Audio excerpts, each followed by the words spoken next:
Hi there. I'm hoping that this is live as planned. Sometimes Facebook can be a little slow to respond when I'm pulling things up, but as you'll notice, it's just me today. I am flying solo for this week's Ask an Author. I am trying to do these weekly and make sure that something is always going on in the Ask an Author group every week. I don't have a guest this week, partially because I'm actually on a really, really tight deadline for my new book, The Last Dance of the Debutante, that's coming out in December. So I wanted to make sure I could dedicate most of my time this week to working on those edits. But I thought it would also be fun to keep the tradition going and do a little chat. It's been a really long time since I've done something solo. So hopefully this will be a really fun way to have a conversation about publishing and answer some of the questions that I get most often as an author from readers and friends and family and all sorts of stuff. So I'm just going to be able to point people to this video with any luck to give them some perspective on the whole publishing business. So I'm gonna go ahead and vamp here a little bit because I do want to give a moment to make sure that comments are working. I want to, if you guys wouldn't mind just letting me know where you're watching from, that would be really helpful so I can see if things are actually showing up as I expect. The format for how I actually go live is a little bit different with a solo one than it is with a guest. So with a guest, we start on Zoom, and I basically send it to Facebook Live through all sorts of fancy technology. But when it comes to doing things solo, there's actually like a whole Facebook producer that works a little differently. So thank you, Andrea, for commenting. I appreciate that. Lets me know that that this is working correctly. So, and Scott in Warwickshire, thank you. Okay, so I think we can go ahead and get started in a few moments here. So, some housekeeping first. We've got some really fantastic guests coming up. I just announced the other day who it is that we're going to have on Ask an Author in the late winter, early spring. So, I'm going to go ahead and do a really quick lightning round of reading off who is coming up here. Hi, Dan. So, next week we have Patty Callahan on the 11th of March, and you can go into the group for more details on the actual dates and times. But Patty is coming on to talk about Surviving Savannah, which I just finished yesterday. Absolutely fantastic. I think it's going to be a really interesting conversation. I actually was over on her Facebook Live series, which is Friends in Fiction. I just realized I'm not wearing my microphone today. Very weird. This is truly live and casual. So I was on Friends in Fiction the other day, and I'm so excited having heard her talk a little bit more about Surviving Savannah. I'm really excited to get to chat with her. Then we have Greer McAllister coming on the 25th of March. She's going to be talking about The Arctic Fury, which came out, I believe, at the very end of December, right after Christmas. Then it's Kate Quinn, who is probably one of the most requested people whenever I ask you guys who it is that you want to see on Ask an Author. This is a big one. So she's going to come on and talk about The Rose Code, which is very exciting. Madeline Martin is talking about The Last Bookshop in London on April 8th. Then we have Denny S. Bryce coming on to talk about Wild Women and the Blues, which has got to have one of my favorite covers of this year. And then Elizabeth Thompson is going to be talking about Lost in Paris, which is a book I actually got to read a while ago and provide a cover blurb for. So those are the quotes that you see on the covers. So that's going to be really fun chatting with her about that. Genevieve Graham, who is a wonderful person and just a delight to talk to, is going to talk about her book, it's called Letters from Across the Sea, if I can get that right, on April 29th. And I actually just got confirmation, it's not even announced yet, but I just got confirmation that Chanel Clayton is going to be joining us to talk about The Most Beautiful Girl in Cuba at the very beginning of May. So all of those things are coming up. I'm really excited. This is the full slate of what I know is coming up, so you can be sure that, whenever we have something new, I'll be popping that into the group. Keep an eye out. And my assistant, who is named Mark, is going to be also making sure that we get all of the announcements up, and so you guys can look out for RSVPs. You can make sure that you've got, you know, times and dates down if you want to watch things live, or you can always watch, of course, in the repeats as well. So now that the housekeeping's out of the way, this is really just a casual conversation video. So I have a couple things that I do have planned. I have kind of a top 5 list of things that people ask me around publishing and the business of writing. If you have questions of your own, either on this or on anything else, if you want to talk about The Last Garden in England, I'm more than happy to talk about it. I'd be happy to jump in and answer any of those questions. I also have a few things that some readers left when I popped up saying that I was going to be doing this video today. So we'll go through and we'll just have a chat and see how we get on. So, okay, I'm going to go ahead and start. Let's see. Oh, we've got more people joining from Ohio, Canada, France, Pennsylvania. This is great. Wonderful. Very exciting. Okay, so probably the number one question that I get when people ask about publishing is, how does a book get published? Which is a very good question. And I'm not talking about sort of the process of going through and finding an agent, all of these things. This is really when a book has actually been, when you have a book deal in place, when you know that somebody is paying you to write this book, or you've already written and somebody's paying you, what happens next? So my experience, and this is always going to be, you know, my experience and may vary author to author, but I think it's pretty typical for the traditional publishing world. My experience has been that once a book contract is agreed upon, then for my books now, I go ahead and start writing the book. So that's the first draft process. When I first was writing, I would write kind of in Hollywood, it would be known as writing on spec. So I'd write the whole book, and then my agent would go out and try to sell it. Now I'm at a point where I have a great relationship with my publisher, and they know me as a historical author. So if I want to pitch historical books, I get the privilege of getting to pitch the book without having written it. So now, once that's agreed upon, I actually have to write the book. So I go off and do that. And then what happens next is I send the book to my editor. My editor goes away. She does a whole bunch of notes to herself. She reads the book and sometimes rereads it also to go through and kind of get another sense of it. And then she sends me back what's called an edit letter. And it's literally a letter. It has, you know, my address and all of that stuff on it. And usually my edit letters look something like this. Hey Julia, really love the book, think this is just fantastic. Here are 4 pages of how you need to change things to make it stronger. This book is going to be really, really great, you know, sincerely so-and-so. My editor now is named Hannah. So basically that's a big compliment sandwich. And so I go through and I read the edit letter. And this, at this stage, is the really big overarching stuff. So for instance, with the Last Dance of the Debutantes, one of the things that my editor mentioned when she was going through and reading the book was that she really wanted to heighten the stakes a little bit, make this certain things in the book that happen later on that are too spoilery to talk about before publication, but she really wanted to make them feel like they were really, really important, really significant to this character.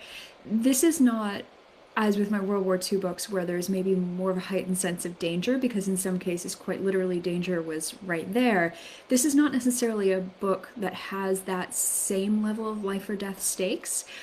This is a book about a group of people doing the season, a debutante doing the season, and sort of her experiences and things she goes through.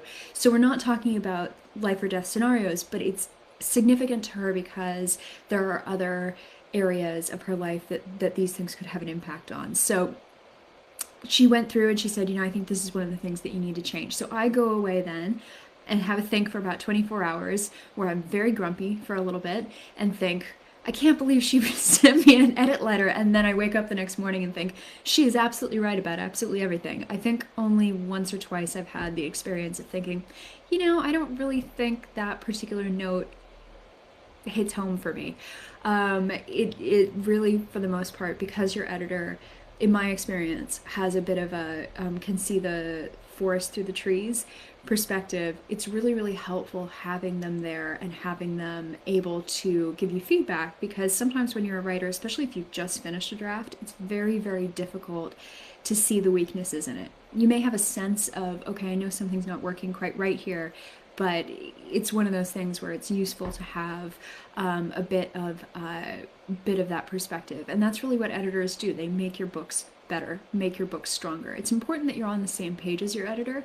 It's important that your editor is sympathetic to what you're trying to do. But my experience has been being edited is a very collaborative, very positive experience. So I go off and I do my edits, which is what I'm doing right now and what I'll be doing after I feed myself and then go back to working again. Then I hand the book back in. Sometimes it gets another round of tweaks. Sometimes that can be what's called a line edit, which is where she's actually going in and doing the very, very fine line by line, like the name implies, editing of the book. So that's really going for language and, you know, trying to tighten up any inconsistencies, any things that still aren't working. And then, very exciting, the next stage is called going into production. And it's exciting for a couple of reasons. First of all, the big editorial stuff is done.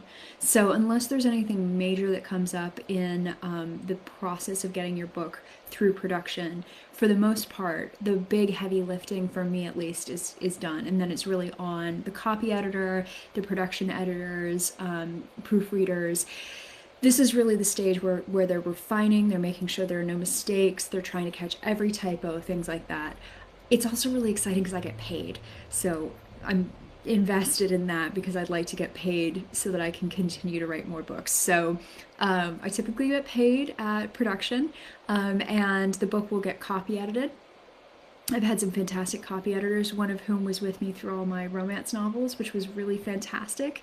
And then once the copy edits are done and I have to go through and accept or deny the copy edits, once that's done, it goes to what's called gallery pages. So that's the first time the book looks like the actual interior pages of a book. So before this, it looks like a Word document. And then when I get it as proof pages or galley pages, it's actually typeset like this. So I can see and make sure that nothing's going on strangely with the formatting. They're checking for, you know, for page breaks, chapter headings are where they should be. But I'm also, in this book, there was designed pages for the different parts.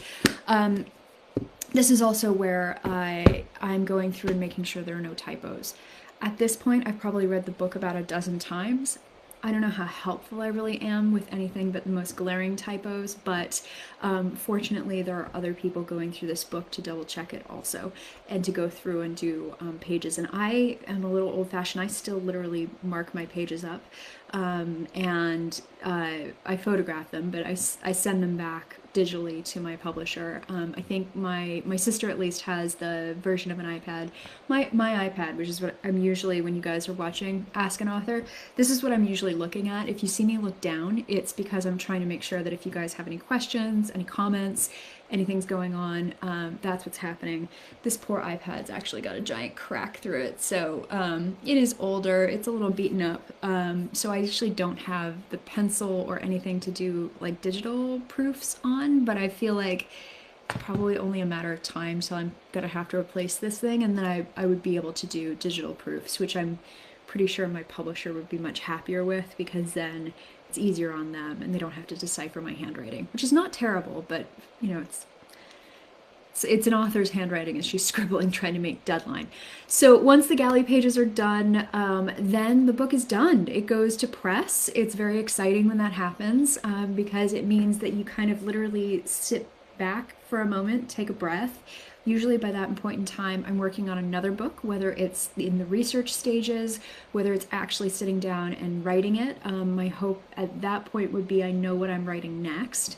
And then it's sort of some behind the scenes things. So some things that you may not know about is that before the book goes to press, you need to ask a bunch of authors very, very nicely if they would endorse your book and do the cover blurbs for your book. So in this case, with The Last Garden in England, Fiona Davis very kindly called it a delight.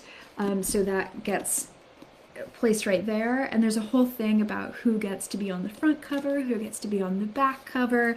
If you have additional quotes in the inside of the book, which often with my books, you'll see that in the paperback edition, because I have a hardcover edition before a paperback. It's a whole thing. Authors don't typically love asking each other for quotes because we know we're all really busy, and we know it's kind of awkward to sit there and be like, hey, would you read my book? And you know that somebody's asking for a quote, and so it's one of those things that can be a little strange, but I've been very lucky, and people have been very kind about doing that for me. So that usually happens a few months before the book goes to press.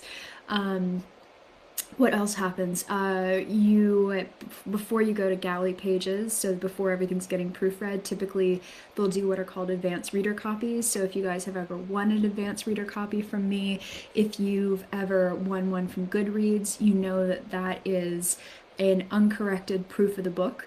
And so that allows us to go and ask people to review it, to read it. If you have a subscription to NetGalley or an account for NetGalley, you can request books. And if your book request is approved, then the publisher will send you an advance copy. So that's kind of when that stage happens. And then I'd say about 4 months out before publication. So for me, it would have been in October, I think. For The Last Garden in England, we're starting to have conversations, bigger, more solid conversations about publicity and marketing. So I have a publicity team and a marketing team that are in-house with my publisher, which is Gallery Books. I also have an independent publicist who works in conjunction with that, with my in-house publicist. She is my former in-house publicist who went and set up her own PR company.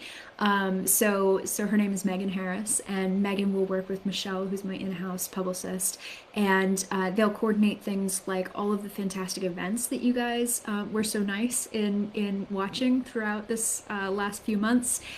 All of those get set up by Megan and Michelle. If anybody reaches out and says, hey, we want to bring Julia to our library, to our bookstore, to whatever it is digitally, that goes, and they're really, really great about coordinating that. A huge amount of work goes into that, so I really appreciate that.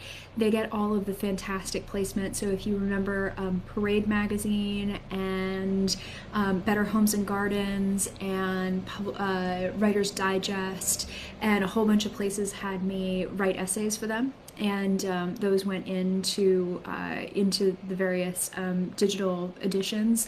Anybody who's asking for reviews, anything like that, that all goes through Michelle and Megan, and they do a fantastic job with that.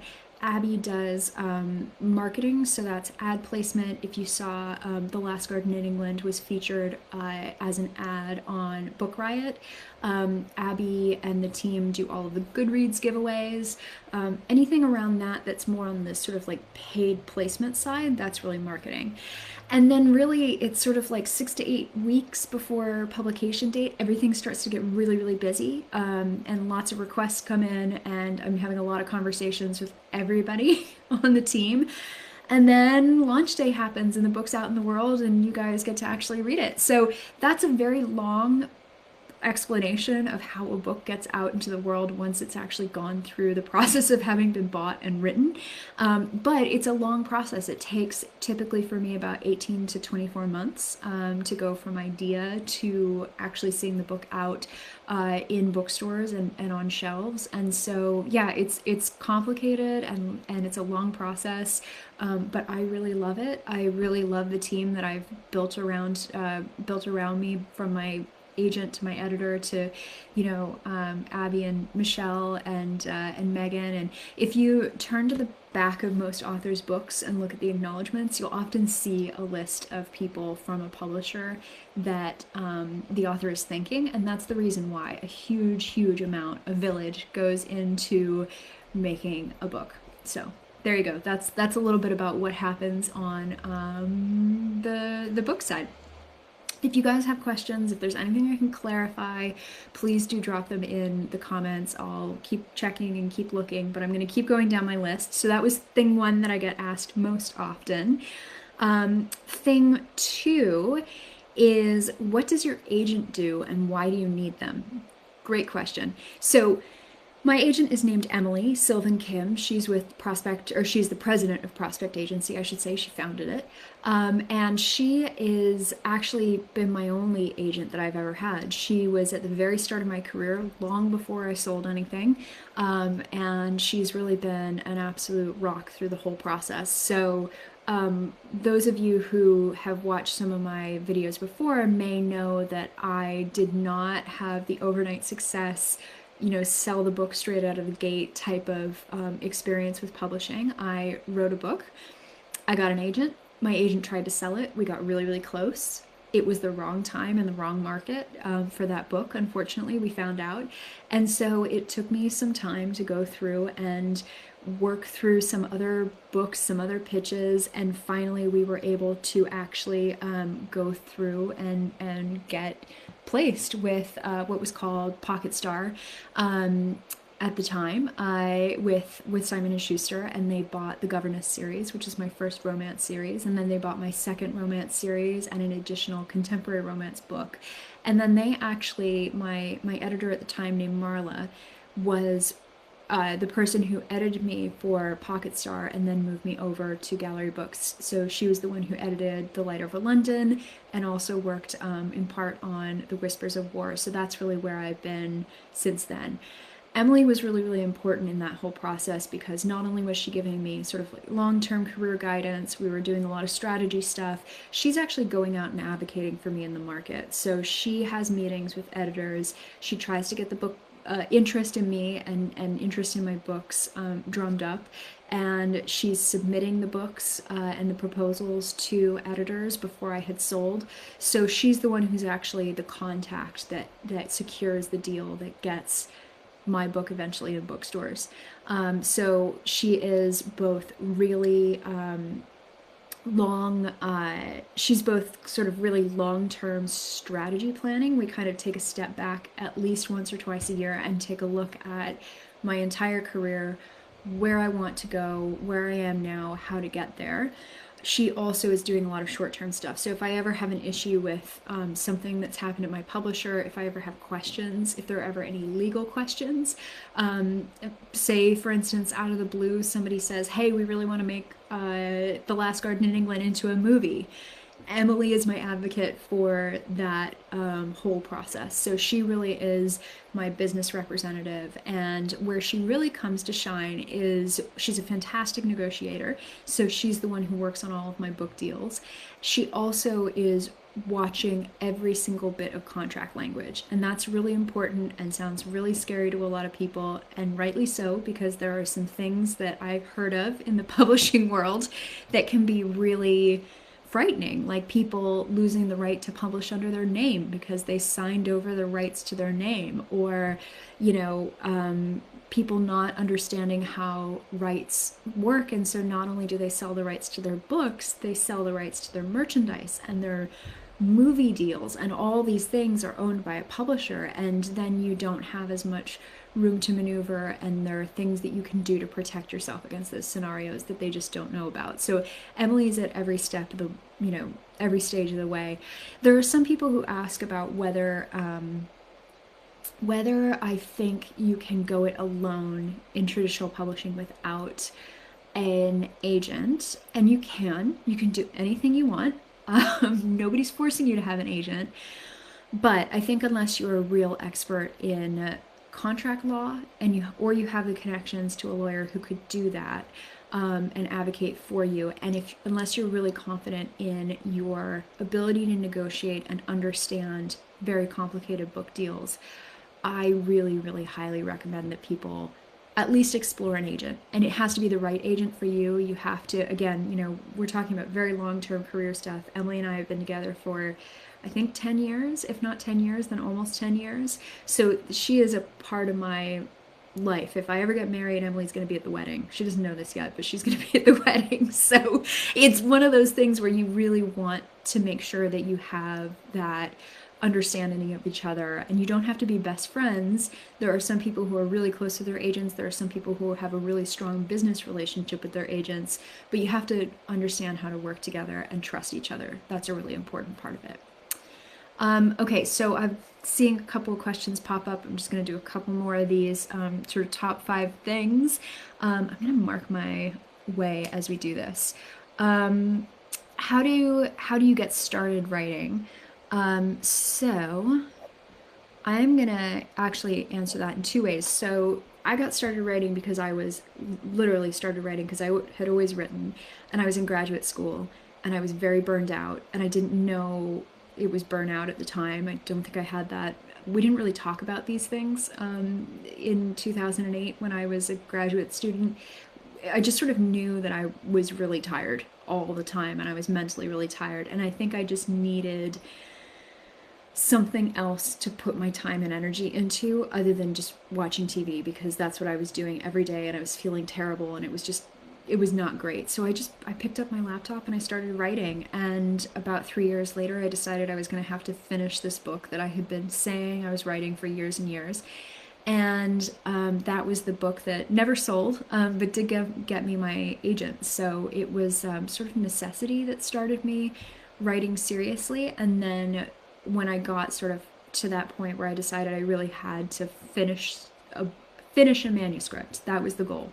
If I finished a manuscript, then I could call myself a writer, and then I could see what would happen. And I would go and I would sit in, typically in Barnes and Noble, but Borders also, when Borders existed, sadly. Um, and I would read these books about what it took to get your book to market. And it was always really advice around sort of like getting an agent, once you have an agent, what you can expect, all of those kinds of things. But I had a fundamental problem in that all these books said, you're probably not going to get an agent unless you've got a book. So you need to write a book. So I decided I needed to write a book and then decide if I actually wanted to try to go ahead and get published. So that's how I ended up with a book and querying an agent as well.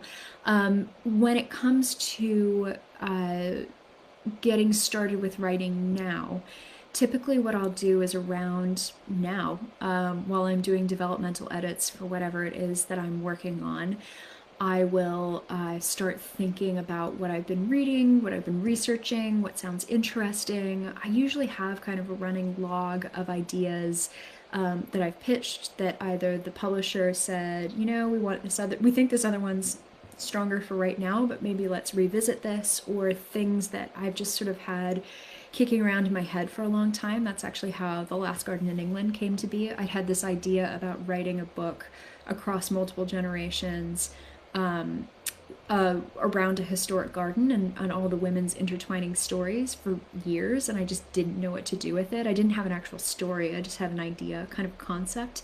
And so I'll take one of those and I'll start trying to play around with it and see if I think that there's anything there. And sometimes there is, and sometimes there isn't. And if there isn't, you sort of work through some stuff and then set it aside if it isn't hitting you at the moment. And sometimes it's just like I can't wait to write that book, and I know that's the book that I need to pitch. So what I'll do is I'll write typically a 3 to 7, 10 I think would be pushing it for most of my books, but a 3 to 7 page synopsis where I have the beginning, the middle, and the end, and I'm not being coy about it. I'm laying out, these are the characters, this is the journey they go through, these are the things that happen in this book, and the themes that I want to talk about. This is sort of the what you'll expect throughout the book, the tone of the book. And then we go off and we pitch that to my editor and see if they like it. And if they like it, that's great. That's the book that I get to work on. If they don't like it, it's back to the drawing board. And if it's something in the middle, often what will happen is I'll get on a call with my editor and say, okay, what's working and what's not working? And we'll try to figure it out from there. This is a real nosy question, but I get asked this all the time. Why do you still have a day job? Which is a bit rude. But it's a good question. I'm very lucky. The Last Garden in England and The Light Over London and The Whispers of War have all been on the bestseller lists in Canada, as well as some other places. Apparently there's somebody at my door, which is really awkward given that this is a live thing. We're just gonna hopefully hope they leave whatever it is that's being delivered. If they ring again, then I guess I'll go ahead and get up and get it. This is what you always dread whenever there's a live interview. So where was I? talking about why I still have a day job. The reality is publishing is slow, and it takes a long time to build up a backlist of books that have enough going on money wise that you can live off of it. And I used to be a journalist. I remember the days of being a freelance journalist. Yeah, thank you, Anissa. You remember being a freelance journalist, and I remember not knowing where my next paycheck was going to come from. And I'm very, very lucky. I have a very supportive family who would have acted as a safety net, but that was a really scary thing. So I think that's probably made me a bit more conservative than some other people. Also, just logistically, I don't have a spouse or a partner who can help support me while I'm in the sort of less robust earning days. Doris says maybe it's Miss Scarlet. Miss Scarlet is my fox. So if the fox has managed to find the doorbell, I've got some big questions. So I don't have a partner, I don't have a spouse, so it's me, it's all me. So, you know, when it comes to paying the bills and buying the flat and paying the groceries and all of those things, I'm very, very proud that I'm doing it on my own, because I think that's really important for me, and it's really significant. But it also means that it's taken me maybe a little bit longer to make the decisions I'm making around what it is that I'm going to do in terms of writing full time or going off of a full time, off of a day job and a writing career. So that's the answer to that question. The question that I get asked a lot also that I won't answer is, what are your sales numbers like? Which is just, no, I'm not going to share that. That's very secret. And then the fifth question I get most often is actually the flip side of that. It's the best kind of question, and that is, how do you support authors? So there's some really, really obvious ways. Buy books. It's really fantastic when you buy books. It means that the authors get one step closer to potentially having a royalty check in their bank at the twice a year when we get paid. That's another thing that's tough about writing, and you kind of have to build up some reserves, because I get paid every 180 days, which most people don't. Most people get paid more often than that. So you do have to consider that and factor that in also. But so next to buying books, and I don't care if you buy print, digital, audiobook, you can go to the library, whatever it is. I just love the idea that people are reading my books. So long as you don't pirate books, I'm not going to complain. So you can buy books. You can do things like what you're doing right now, which is supporting authors by following them on social media, on newsletters, going to their websites, things like that. Anything that keeps you connected with an author is really helpful, because there are a lot of books that are published. If you like somebody's work, follow their newsletter. That's the best thing to do, or follow them on social media so that you know when the next book's coming out, because sometimes it can be easy to sit there and think, I really, really loved that book, but there's a year until that person publishes again, and you may not think to look and double check and see if they've had another book come out in that period of time. So there's that. You can also follow on Goodreads. The best thing to do is just tell people. If you like books, tell them about the books that you like. I don't care who you tell. It can be your family, your friends, your book club, your librarians, your booksellers, whoever it is. You can review online. My sister is a book blogger and a bookstagrammer and a booktuber, which is the YouTube side of things. And it's incredible how many people I know get recommendations from her, because I see it in the comments. So any way that you're telling people about the books you love is really helpful. It's just a really, really nice thing to share the love of a book, and then also to be able to support the author in the process. So those are my sort of top 5 things. Okay, I'm gonna go ahead and do some of the questions here on the live video. Mark, who is my assistant and has very nicely asked a question to kind of get things going, but it's a good question, asks, do you pick who goes on the front of the book, or is it all the publisher? So this is around the cover quotes that I mentioned earlier. So again, for Fiona Davis here, So my editor has always been the person who recommended placement of quotes. I don't really know a huge amount about what the logic is behind certain things. I know if you have a big name, so Fiona's a very big name. She's a New York Times bestseller and all of these things, but there's sort of I think there's a little bit of jockeying about who gets the front cover, who gets the back cover, that kind of thing. So I do think there's a little bit of a hierarchy there, but I also don't know. Nobody's ever told me that outright. So I think as an author, you're just happy when people like your book enough to give you a blurb. So there you go. With Diane, she asks, so you write your book first and then find an agent, then the agent will help you through publishing. How do you find an agent? Great question. The process has changed since I got my agent. So again, I got my agent about 10 years ago.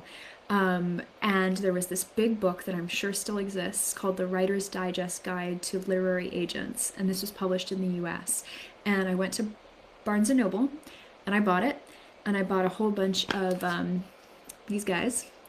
And I stuck flags on every single author or every single editor's entry because it would say who the editor, or rather agent, so who the agent was, what the name of the publishing company was, what they represented, and what they were looking for. And they would survey people every year and have a new book every year. So with Emily, she would have been Prospect Agency, and she was looking for romance and women's fiction. And so I stuck a flag in there, and then my family's gonna laugh, but I created a spreadsheet because I've never met a spreadsheet I didn't love. And I went through and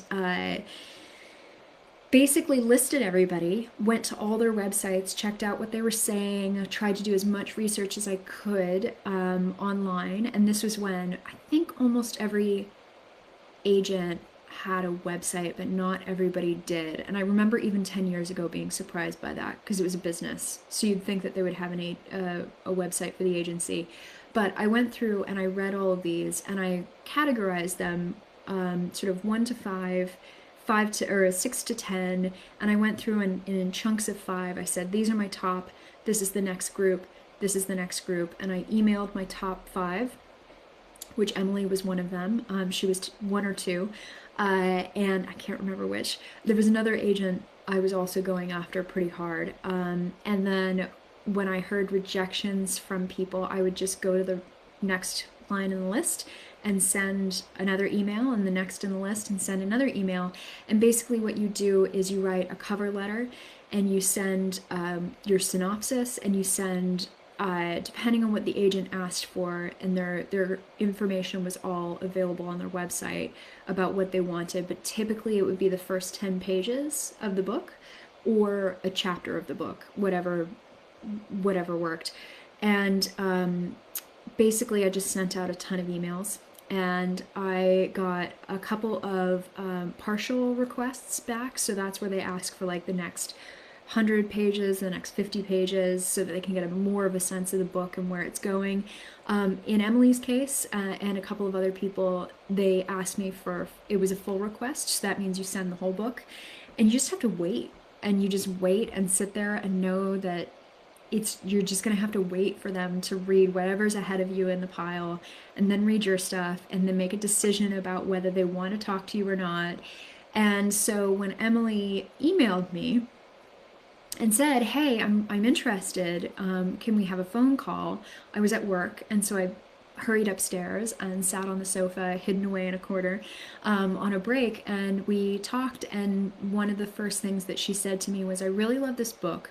What do you want to do with your career long term? And because she had this is great in the short term, but we want to look at your whole career sort of attitude, I knew it was the right agent for me. That was really the right thing. So yeah, I found my agent that way. There's something now called Query Tracker that I've never used, but I have friends who have used it, and it's sort of like the Writer's Digest Guide to Literary Agents, but it's digital, and it allows you to go through and submit, and I think it makes it a lot easier. But again, I've never had to use it, so I'm not 100% sure on that. Kim says, I appreciate you doing this. I learned a lot. It was really thoughtful of you to make the time to do this for us. I love doing this, so you're making me very happy just by watching and asking questions. Um, and then Kim also asks, when writing the first book before having an agent, is there any worry about ideas being stolen? Do you send an entire book or just a synopsis? So, when writing the first book, I I didn't worry about having any ideas stolen because I was doing my due diligence and checking against. Um, I think it's called Writers Beware. There's a website that collects information on people who have sort of dodgy practices in publishing, and that can be anybody from publishers who don't pay their authors or don't pay their authors on time to literary agents that seem predatory, things like that. So that was a really great resource. I'm pretty sure it's still going because I think I've heard about it popping up around some. There have been some, especially in the romance world, some smaller publishers have gone under in the last few years, and there's been talk about them being placed on the Writers Beware list. The I didn't worry about that so much, partially because I was sending a synopsis, because I don't think anybody asked me for a full manuscript straight off. I think everybody said you need to send a synopsis and sample pages first, and that was sort of the first round of screening. And the thing that I think is important if anybody's hoping to publish and is hoping to find an agent, when you get a rejection, it's not necessarily, and this sounds strange, but it's not necessarily a critique of your writing. Often it just means it's not the right fit for that agent. So certain people have certain specialities. If you were to send Emily, and I'm just throwing something completely out there that I don't think she represents, but she may, I have no idea. Say you're writing a nonfiction military history. I don't think that's going to be the right book for her because I don't think she represents nonfiction military history. I could very well be wrong, but if I were to query her with that, she would send me a rejection because it's not in her wheelhouse. She doesn't have the relationships with editors. It's not one of those things where I don't think it's one of those things where she'd be the right fit. So you wouldn't necessarily want that agent. I think that's a lot of people talk about people just blanket sending queries to absolutely everybody, every literary agent. That's not the way to do it. You want to find the person who's going to represent your genre, represent what you're trying to write, and be the right fit for you. So for me, I didn't have any worry about kind of that, because I'd done that process of eliminating anybody who wasn't looking for romance, and I was sending a synopsis to her. So Anissa asks what my sister's name is. She is Justine. She is on Twitter, I should read that, and on Instagram, I should read that as well. But really where you want to follow her is on YouTube, and her YouTube channel is called I Should Read That. She specializes predominantly in sci-fi fantasy, with YA also thrown in there too. She has two very, very cute cats. They are absolute menaces and we love them. They did Lockdown 2 with us, and especially her little black cat Dax, who is a sweet little roly-poly teddy bear.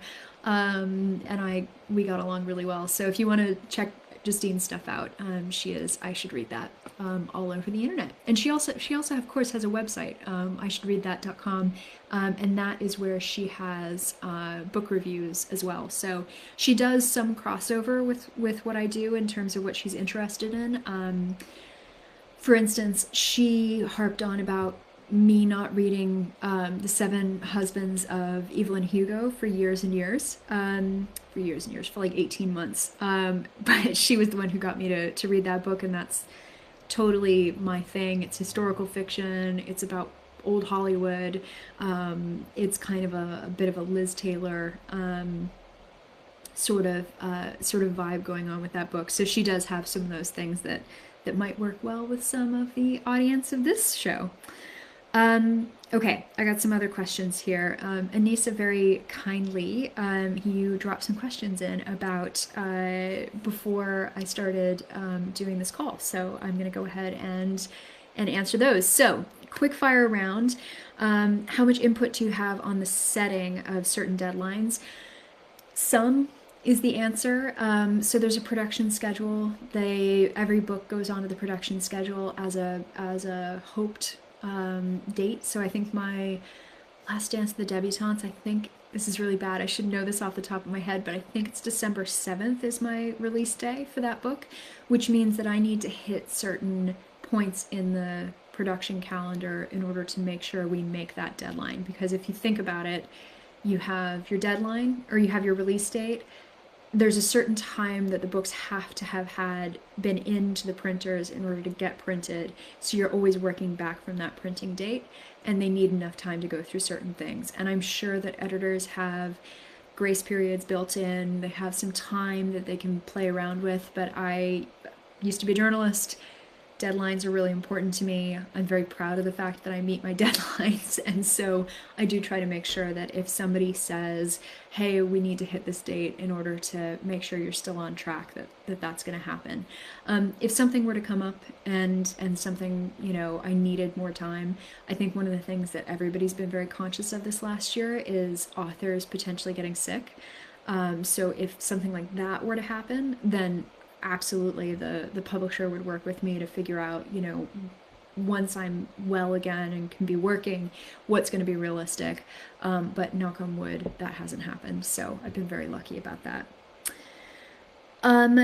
Okay, so another question, how have your contracts changed over the years? Not the money, but more like control over certain things. My contract was pretty good from the start because my agent was really aggressive with it from the start. So there are small things that over the years we've asked for. So there's something called an option clause that basically says that the publisher has the right to look at my next book after the contract's done. They don't necessarily get to buy it if the price isn't right, but they get the first option of offering on it, and that is depending on your contract. For me, it has been very narrow. So when I first started out, we did I want to say we did the option to look at my next work of historical romance set in the Victorian era. So that's very, very narrow. There have been times where it's been much wider. So next work of fiction by Julia Kelly, and we're now somewhere in the middle with that kind of thing. So that's changed. I think publishers have become more aware with certain things coming up in the news, books getting canceled. There's a strengthened morality clause in my contract, so I can't do things like be a terrible person to somebody and get arrested. That's not allowed, which I wouldn't do anyway. And that always existed, but it's been heightened a bit in the years, and I think that's pretty standard across the entire industry, just because of some of these very high-profile books that did get canceled in their publications. But really, for the most part, we've been pretty locked down and pretty aggressive about the contracts from day one. So that's been really helpful. Do you think it becomes any easier to write a book after your first one was published? No. The act of writing a book always amazes me every single time I have to sit down and write a book. I always have the moment. I've talked to somebody else about this, maybe on Ask an Author. It might have been Hazel Gaynor. I think it's amazing that anybody's able to write a book at all, because it's this daunting thing. You have this whole story in your head. You're trying to figure out what it is that you're going to articulate and how it is that this is going to work. And it seems impossible every single time, but you sit down and you start it. And at least for me, my experience has been it's just as intimidating writing book 11, which is what I'm doing now, as it was writing book 1. It's just that I know more about the industry. And I also know I have the confidence now in having delivered many books that I'm going to get it done. It may feel daunting, but at least I have the experience of having gone through it. So I think the unknown and the not knowing how and when you can push yourself of being a new author is scary. But I've been very lucky and been able to kind of build on experience, especially being at the same publisher for all my books. So. Anissa also asked, was it hard to change genres? It was not hard to change genres because I went from writing historical romance predominantly to writing historical fiction, but my first one had sort of the most obvious romance of all three of my historical fictions, so that was Light Over London, and both timelines had a romance in them. So it was a nice kind of transition, and that was very intentional. I wanted to bring my readers along with me, and my readers from romance, and also I love romance. I love writing about relationships. I love getting a chance to explore kind of that side of characters' lives. So I felt like that was a good transition book for me. The things that are different with historical fiction in my experience is that everything is it's just bigger. Romance works on a different sort of publishing model. So my romances were shorter, and I released a lot more of them over a shorter period of time. So I think the craziest situation I ended up in was that I had to write a romance, a 40,000 word romance, so a long novella in 5 weeks. And that was for my first book contract, and it was crazy. And that was to fit in a production schedule. And those books were released a month apart from each other. There were 3 of them. And I think that it was just like September 14th, October 10th, and like November something or another. And that was very, very fast. And that doesn't happen anymore because it would be a lot. So my experience has been that you get more time writing historical fiction. That also means that for me, at least, I get paid more per book. There's advances and there's royalties. Advances are what the publisher pays you in advance of the book coming out, hence the name. And that is then deducted from your royalties. So in order to start earning royalties on book sales, you need to make your advance back. So there are some authors who never make their advances back because their advances were high enough that their royalties never get there.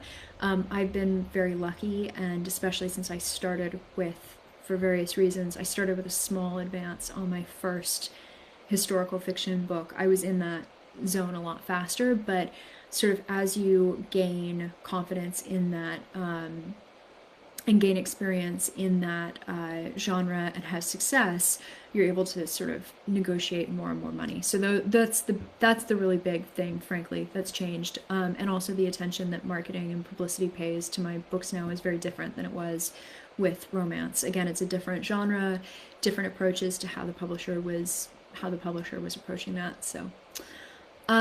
Doris asks, you didn't copyright before you sent a synopsis. Does your publisher own the work after purchasing the story?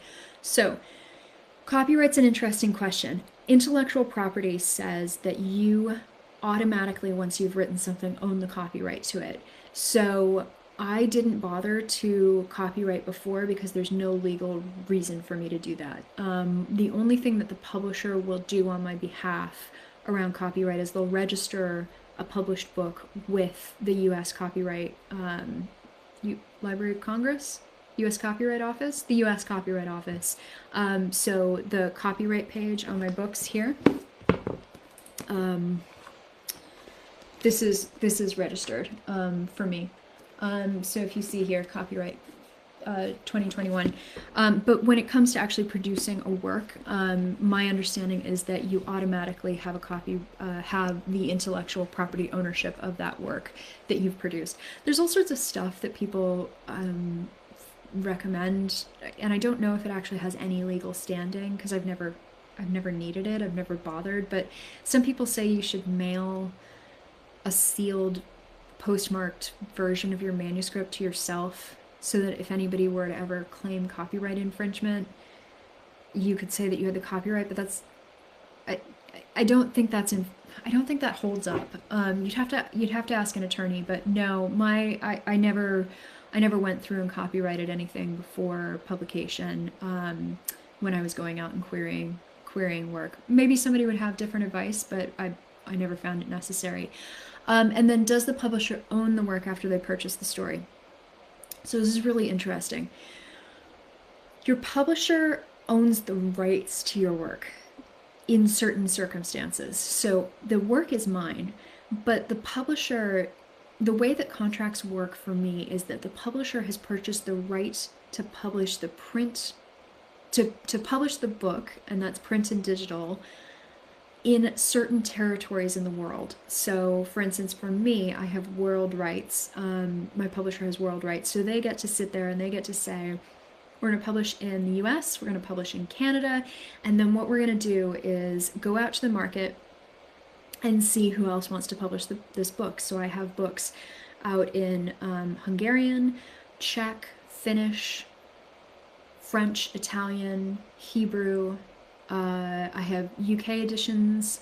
I have my Canadian editions are different than my US editions. So all of those things are different rights that I have said to the publisher, in exchange for your distribution of this book, your editing, your marketing, all of these things, you're going to pay me a certain amount of money, and I'm going to give you the right to sell this book in the market, and then you're going to pay me a royalty back. So it's basically a way of sharing the money. When it comes to ownership of other rights, I always retain my film and TV rights. So my publisher has no right to go and make a movie of my book without going through and negotiating a separate deal with me. That's the same with anything around merchandise, things like that. So these are all provisions that are taken care of in contracts, and every contract is going to look different depending on what you and your agent have negotiated, what you've decided to retain, what you've decided to let go. I know some authors fight really, really hard to retain their audiobook rights. I have not been able to get audiobook rights independently, just in full disclosure, and to be completely honest, that's been okay, because I think my publisher's done a fabulous job of producing the audio for my books, so I'm very happy with that. So there are positives and negatives to all of those scenarios. Okay, I am coming up on an hour here, and clearly I could just talk and talk and talk. So we'll do one last round. Let me see. I got a question on Instagram, and that was, do you pick the editors you query, or do they pick you, or both? So this is in the beginning process of trying to sell a book. My experience was that my agent and I talked about who she thought would be a really good fit for the books that we were trying to sell. And so she had a whole list of agents who she thought would potentially be looking for what I was writing. And she went off and contacted them and tried to sell the book to them. There are some instances where, especially if you're a more well-established author, editors may reach out asking if and when your contract is done, whether you would be interested in querying with them. There may be also, when we were doing conferences, when writing conferences existed, there may have been opportunities also to pitch agents and to pitch editors directly, which is the big benefit for a lot of people of going to those conferences. And they would have been able to sit there and say, I'm interested in this story that you've told me, about for 2 minutes in these pitch sessions. Send it over to me when you're done with this conference, and we'll go ahead and see if there's anything there. So that's sort of one of the outlier situations where maybe an editor would say to you, go ahead and, I'm interested in this. Why don't you send me what you have? But for the most part, it's going out and trying to get your book in front of editors, or your agent trying to get your book in front of other editors. So I think that's going to be it for this. Again, I could keep talking, but I need to go have dinner, and then I'm sure you guys also have things that you need to be doing too. My voice is going to give up here in a minute. But thank you so much for watching along. I really, really appreciate it. And I'm hoping that this helped sort of answer some questions that you may have had about what goes into actually publishing books. And if you guys like this, I'm more than happy to do more of these. I can, do some things on craft. I can do some things on research. We can do another one of these. I might be able to persuade my agent to come on one of these. I think it would be really, really fun to have her chat with you guys about what it's like being an agent and the things that she sees in the market, because she's got a slightly different perspective being in a different role. So let me know what you'd like me to do. I'm more than happy, especially on these weeks where we don't have a guest booked, to do something a little different. So I am getting yelled at in the comments to pick up the package at my front door. So I will do that. And I just want to remind you guys that next Thursday we have Patty Callahan coming on talking about surviving Savannah. Again, I'm really, really excited about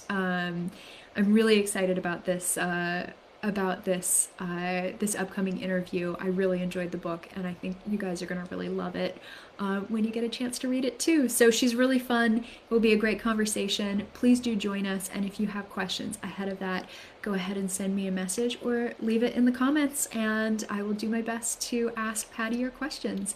Thank you guys again so much, and we will do another one